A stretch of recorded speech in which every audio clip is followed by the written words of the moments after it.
Hello friends, તમારું સ્વાગત છે મારા કિચનમાં। તો શિયાળુ સ્પેશિયલ આજે અડદિયા પાકની રેસીપી તમારી સાથે શેર કરવા જઈ રહી છું, જે એકદમ પરફેક્ટ માપ સાથે બનાવીશું। તો રેસીપી એકવાર જરૂરથી જોજો અને રેસીપી પસંદ આવે તો વિડીયોને લાઇક કરજો, શેર કરજો અને આવી જ નવી રેસીપી જોવા માટે મારી ચેનલને સબસ્ક્રાઈબ જરૂરથી કરજો। તો અડદિયા પાક બનાવવા માટે આપણે અહીંયા 1 કિલો જેટલો અડદનો લોટ લઈ લીધો છે। અહીંયા આપણે માપનું ખાસ ધ્યાન રાખવાનું હોય છે। તમે જેટલો લોટ લ્યો છો એના જ માપ જેટલું, એટલે કે 1 કિલો લોટ હોય તો 1 કિલો આપણે ઘી લેવાનું છે અને 1 કિલો આપણે ખાંડ લેવાની છે।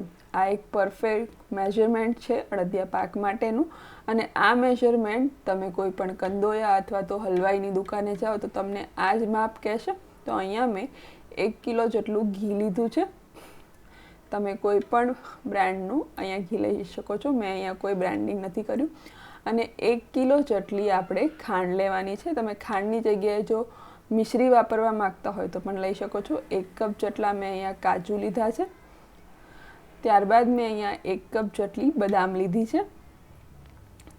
આ ડ્રાયફ્રૂટનું માપ તમે તમારા સ્વાદ પ્રમાણે ઓછા વધુ કરી શકો છો।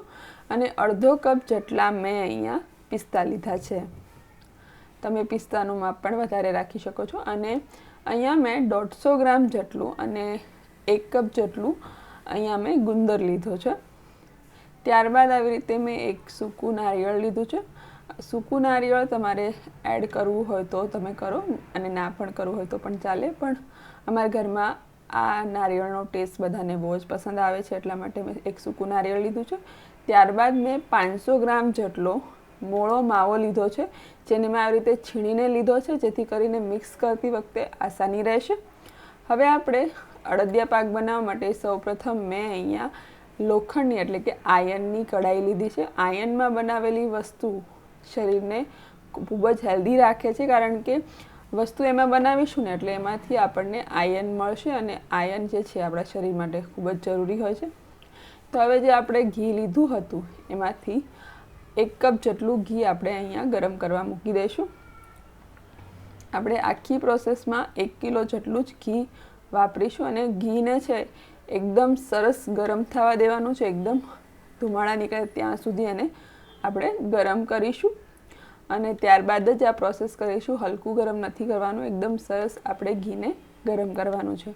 તો હવે અહીંયા જે આપણે અડદનો લોટ લીધો હતો એની અંદર જે આપણે ઘી ગરમ કર્યું છે એ એડ કરવાનું છે। થોડું થોડું કરીને આપણે એની અંદર ઘી એડ કરીશું। તો હું અહીંયા પહેલાં તો 2 ચમચા જેટલું ઘી એડ કરી રહી છું। તમે અહીંયા જોઈ શકો છો હું ઘી એડ કરું છું ત્યારે જે લોટની અંદરનું જે બબલ્સ થાય છે, એટલે એના ઉપરથી તમને ખ્યાલ આવશે કે કેટલું અહીંયા ઘી ગરમ છે। અને એ જ માપથી ગરમ આપણે ઘીની સાથે ગરમ દૂધ એડ કરવાનું છે। હવે આ બધી જ વસ્તુને આપણે એક સરખું મિક્સ કરવાનું છે, અને આપણે મિક્સ કરતા જઈને જેટલું જરૂરિયાત પ્રમાણે અહીંયા ઘી અને દૂધનું માપ એડ કરીશું। બંને આપણે સરખું જ અહીંયા એડ કરી રહ્યા છીએ। તમે જો એવું લાગતું હોય તો બંને સરખા ચમચા હોય અથવા તો કપના મેજર પ્રમાણે અહીંયા બંને વસ્તુ એડ કરી શકો છો।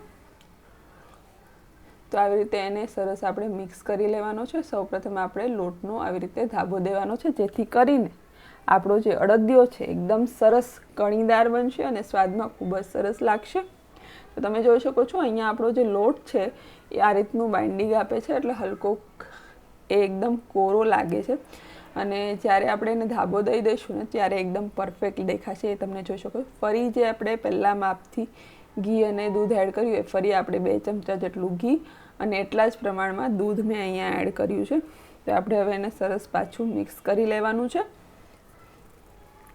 તો આવી રીતે સરસ મસળીને બધા જ લોટની અંદર ઘી અને દૂધનું જે મોણ છે, મતલબ કે ધાબો જે છે એ આપણે એક સરખો આપી દેવાનો છે। તમે જોઈ શકો છો લોટ જ્યારે કોરો હતો ત્યારે એકદમ વ્હાઈટ દેખાતો હતો, અને અત્યારે એકદમ સરસ પીળાશ પડતો દેખાઈ રહ્યો છે, અને લોટ એકદમ સરસ આવી રીતે ધાબો દઈ દીધો, કણી કણી પડી ગઈ છે। તો આપણો ધાબો એકદમ પરફેક્ટ છે। આ રીતનો આપણે એની અંદર ધાબો દેવાનો છે। ત્યારબાદ આપણે જે લોટ છે એને આવી રીતે મોટા ચારણાની અંદર ચાળી લેવાનો, જેથી કરીને એકદમ સરસ કણી પડશે।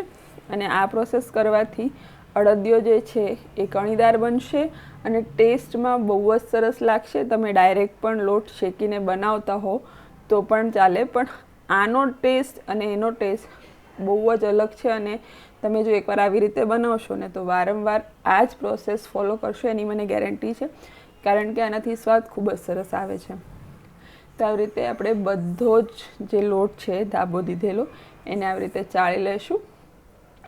અહીંયા વાસણ થોડુંક મને નાનું પડ્યું એટલે મેં મોટા વાસણની અંદર એકદમ સરસ એને ચાળી લીધું છે. અને તમને પહેલાં હું જણાવું કે આ રીતનું સરસ કણી પડી જાય છે. નજીકથી પણ તમે જોઈ શકો છો એકદમ સરસ કણી પડી ગઈ છે. તમે જોઈ શકો છો મોટા વાસણની અંદર મેં બધું જ એકદમ સરસ એને ચાળી લીધું છે. તો અહીંયા તમે જોઈ શકો છો આપણે બધા જ લોટને એક સરખું ચાળી લીધું છે અને લોટ એકદમ સરસ કણીદાર થઈ ગયો છે. તો હવે આપણે જે ઘી ગરમ કરવા મૂક્યું હતું એમાંથી આટલું ઘી આપણું બચ્યું છે, તો એની અંદર જે આપણે ગુંદર લીધો છે એને થોડો થોડો એડ કરીને સરસ તળી લઈશું. તો હું અહીંયા 3 વખત અલગ અલગ થોડો થોડો ગુંદર લઈને એકદમ સરસ ગુંદરમાં ફૂલી જાય અને એકદમ સરસ ક્રિસ્પી થઈ જાય ત્યાં સુધી આપણે ગુંદરને તળી લેવાનું છે. તો તમે જોઈ શકો છો ગુંદર જે છે એ શિયાળા માટે બહુ જ ઉપયોગી છે અને શિયાળામાં થોડોક તો ગુંદર ખાવો જ જોઈએ બધાને. અને જો તમને ભાવતો હોય તો સ્પેશિયલ ગુંદર પાક કરીને પણ ઘણા લોકો ખાતા હોય છે. સ્પેશિયલી લેડીઝ માટે ગુંદર બહુ જ ઉપયોગી છે. તો આવી રીતે બધો જ ગુંદર આપણે તળી લેવાનો છે. તો થોડો થોડો કરીને બીજો આપણે ગુંદર એડ કરી દઈશું અને એને પણ આપણે એકદમ સરસ રીતે તળી લઈશું. તો અહીંયા જે છે મેં બધો જ ગુંદર તળીને રેડી કરી દીધો છે, તમે જોઈ શકો છો. તો હવે આપણે આગળની પ્રોસેસ કરીશું. હવે આપણે ફરીથી ઘી એડ કરીશું. આપણે જે કઢાઈ લીધી હતી એને સરસ સાફ કરી લીધી, કારણ કે ગુંદર તળ્યો હોય એટલે એમાંથી થોડું કાળું ઘી થઈ ગયું, એટલે એ મેં કાઢી લીધું અને ફરીથી નવેસરથી ઘી એડ કરીશું. અને જે ગુંદર તળ્યું હતું એમાં થોડુંક જ ઘી બચ્યું હતું તો એ મેં સાઈડમાં કાઢી લીધું અને કઢાઈને એકદમ સરસ ચોખ્ખી કરી લીધી, કારણ કે જે અડદિયા પાક બનાવીએ તો એ કાળા ઘીનો આપણે ઉપયોગ ના કરવા જોઈએ. અને આ સારું ઘી આપણે અત્યારે એડ કર્યું છે.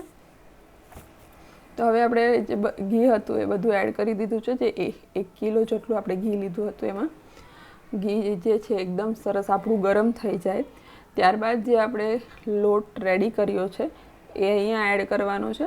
અને આ લોટને આપણે મીડિયમ ટુ લો ફ્લેમ પર જ સતત ચલાવતા રહીને એકદમ સરસ રીતે શેકવાનો છે.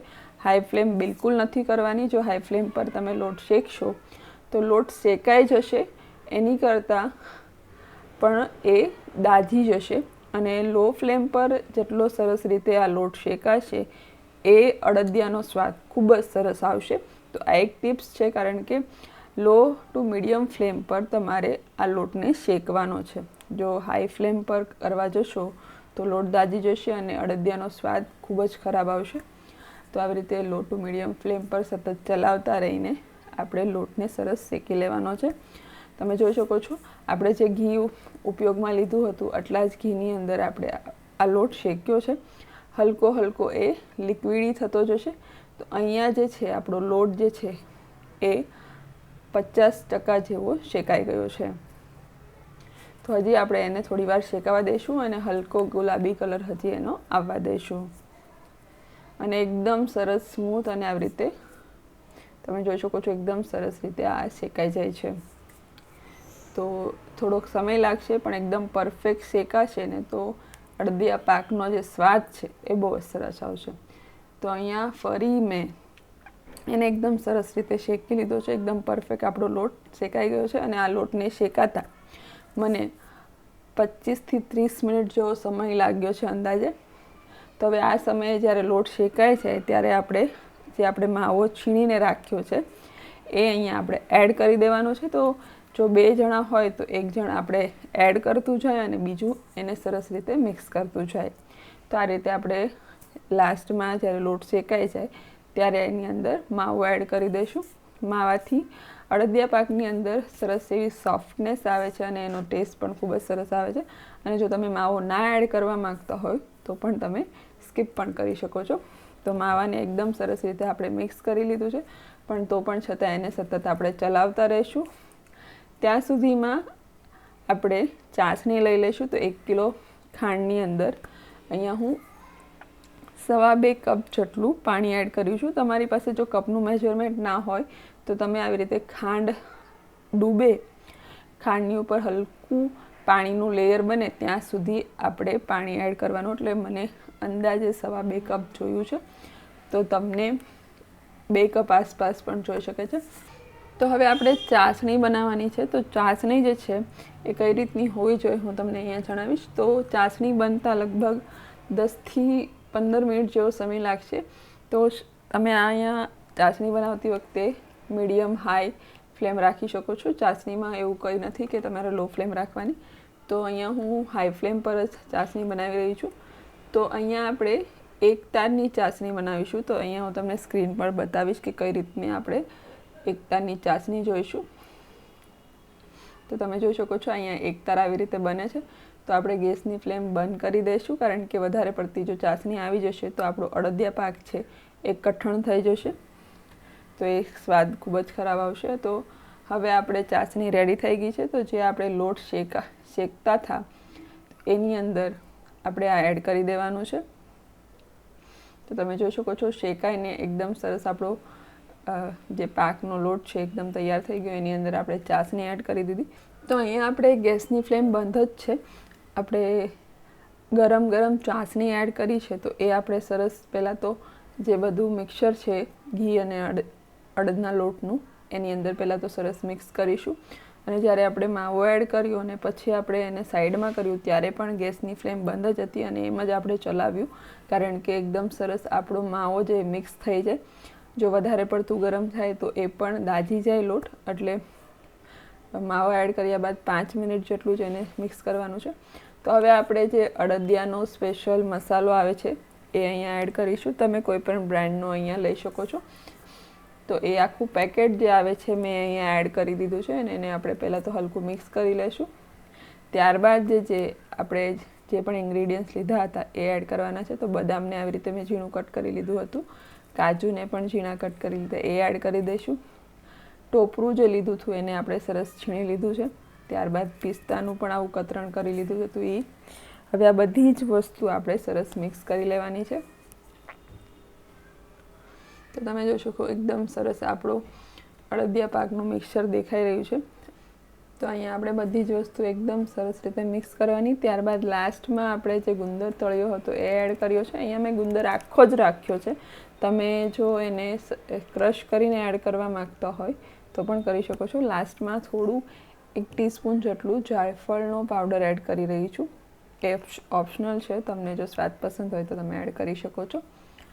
અને આ બધી વસ્તુ એડ કરવાથી જે ડાયજેશન છે અડદિયા પાક આપણે ખાઈએ તો એનું જે પાચન છે એ સરળતાથી થઈ જાય. એટલે જ આ બધા ઓસડિયા મતલબ કે જે મસાલો એડ કર્યો અને જે જાયફળ એડ કર્યું એનું માત્ર રીઝન આ જ છે કે તમે આ બધી વસ્તુ એડ કરો ને તો એ જલ્દીથી પચી જશે. અને શિયાળામાં આ ખાવાથી બહુ જ શરીરને એનર્જી મળે છે. તો શિયાળામાં એકવાર બનાવીને જરૂરથી ખાવો જોઈએ. તો તમે જોશો કે એકદમ સરસ આપણું મિક્સર તૈયાર છે. અને સાઈડમાં જે ઘી છે ને એ તમે જ્યારે પાથરશો ને તો ઓલમોસ્ટ એની અંદર સોક થઈ જશે, એની અંદર શોષાઈ જશે. તો આવી રીતે મારી પાસે એક ચોકી છે, એને મેં સરસ પહેલાં તો ગ્રીસ કરી લીધી હતી, ઘી લગાડી દીધું હતું એને. એટલે તો હવે આપણે એની અંદર આને સરસ પાથરી લઈશું. જેટલું જરૂરિયાત પ્રમાણે આપણે એની અંદર પાથરીશું. જેટલો તમારે જાડો થીક રાખવો હોય અડદિયા પાક એ પ્રમાણે આપણે અહીંયા એડ કરવાનું છે. તો હું અહીંયા બધું જ અહીંયા એડ કરી દઉં છું, કારણ કે ઓલમોસ્ટ બધું સમાઈ જશે આ ચોકીની અંદર જ. અને બધી જ બાજુથી એક સરખું લેયર આપણે બનાવી લઈશું. તો થોડુંક અહીંયા બચ્યું હતું તો મેં એને અલગ થાળીમાં રાખ્યું હતું. તો હવે આપણે સરસ આપણું જે અડદિયા પાક છે એને મેં સેટ કરી લીધા બાદ હળવા હાથે એના જોઈતા પ્રમાણમાં પીસીસ કરી લીધા છે. તમે જો નાના કરવા માગતા હોય તો નાના, મોટા કરવા માગતા હોય તો મોટા. તો હું અહીંયા મીડિયમ ટુ સાઇઝના જે પીસ આપણે અહીંયા પાડી લેવાના છે. ગરમ હોય ત્યારે જ પીસ કરી લેવા, કારણ કે ત્યારબાદ એ થોડોક હાર્ડ થઈ જાય તો એ પીસ કરવા અઘરા પડે. તો હલકા ગરમ મિક્સર હોય ત્યારે આવી રીતે પીસ કરી લેશું. તો અહીંયા મેં અડદિયા પાકના બધા પીસ કરી લીધા અને હવે આપણે એને ઠંડુ થવા દઈશું, જેથી કરીને જે આ ઘીનું પ્રમાણ છે એ અંદર વધુ શોષાઈ જશે અને પરફેક્ટલી આપણો અડદિયા પાક બની જશે. આ ગરમ ગરમ ખાવાની પણ બહુ મજા આવે છે. જો એકવાર તમે ગરમ ગરમ ખાશો ને તો પણ બહુ ટેસ્ટી એવું લાગે છે. હવે આપણો જે ઘી સરસ શોષાઈ ગયું છે, 3 થી 4 કલાક જેવો સમય નીકળી ગયો છે. અડદિયા પાકને એમ જ રવા દીધું હતું, તમે જોઈ શકો છો. હવે આપણે એને ડિમોલ્ડ કરીશું, એટલે કાઢીશું. તો આ રીતનું આપણે અડદિયા પાકનું પીસ આપણે કાઢ્યું. બહુ જ ટેસ્ટી અને બહુ જ હેલ્ધી આપણો અડદિયા પાક બનીને તૈયાર છે, એકદમ કણીદાર. તમને આ રીતે બનાવીને કોઈને ચખાડશો ને તો કોઈ એમ નહીં કહે કે તમે ઘરે બનાવ્યો છે, કોઈ રસોઈયા પાસે અથવા તો કહેવાય હલવાઈ પાસે બનાવરાવ્યો છે. તો એકવાર આ રેસીપી ઘરે જરૂરથી ટ્રાય કરજો અને મને કમેન્ટ સેક્શનમાં કહેજો કે તમને આ રેસીપી કેવી લાગી. અને જો રેસીપી પસંદ આવી હોય તો વિડીયોને લાઇક કરજો, શેર કરજો અને આવી જ અવનવી રેસીપીઝ જોવા માટે અને મને સપોર્ટ કરવા માટે મારી ચેનલને સબસ્ક્રાઈબ જરૂરથી કરજો. ત્યાં સુધી આવજો and thank you so much for watching.